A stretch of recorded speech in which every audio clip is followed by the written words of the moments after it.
रंजन मस्ताना films recording studio, छोटी बलिया, बेगूसराय।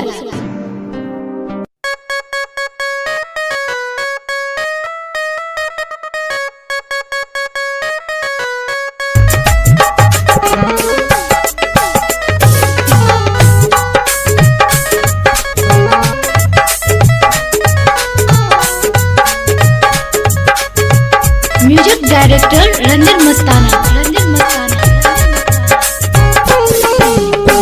जाता रेता जोरे रनिया हमें ना भुलाई है, जाता रेता जोरे रनिया हमें ना भुलाई है।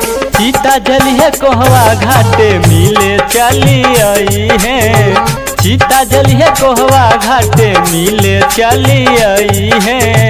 जाता रेता जोरे रनिया हमें ना भुलाई है, सीता जलिए कोहवा घाटे मिले चली आई है, सीता जलिए कोहवा घाटे मिले चली आई है।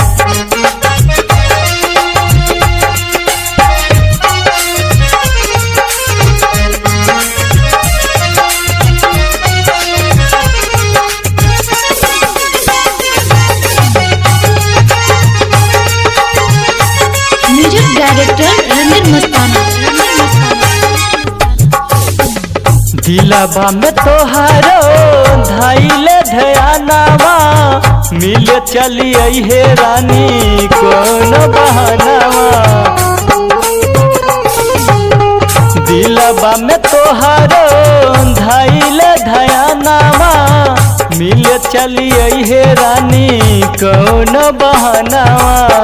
सस छुट्टी हमानी के लेके चली आई है, सस छुट्टी हमानी के लेके चली आई है।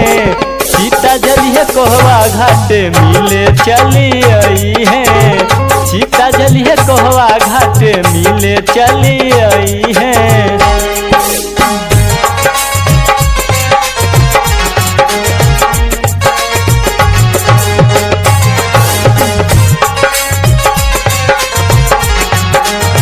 म्यूजिक डायरेक्टर रंजन मस्ताना। राजा बेदारादी के लिहलुला बलेटा ओकरा के छोरी कैलू दूसरा से सेटल। राजा बेदारादी के लिहलुला बलेटा ओकरा के छोरी कैलू दूसरा से सेटल।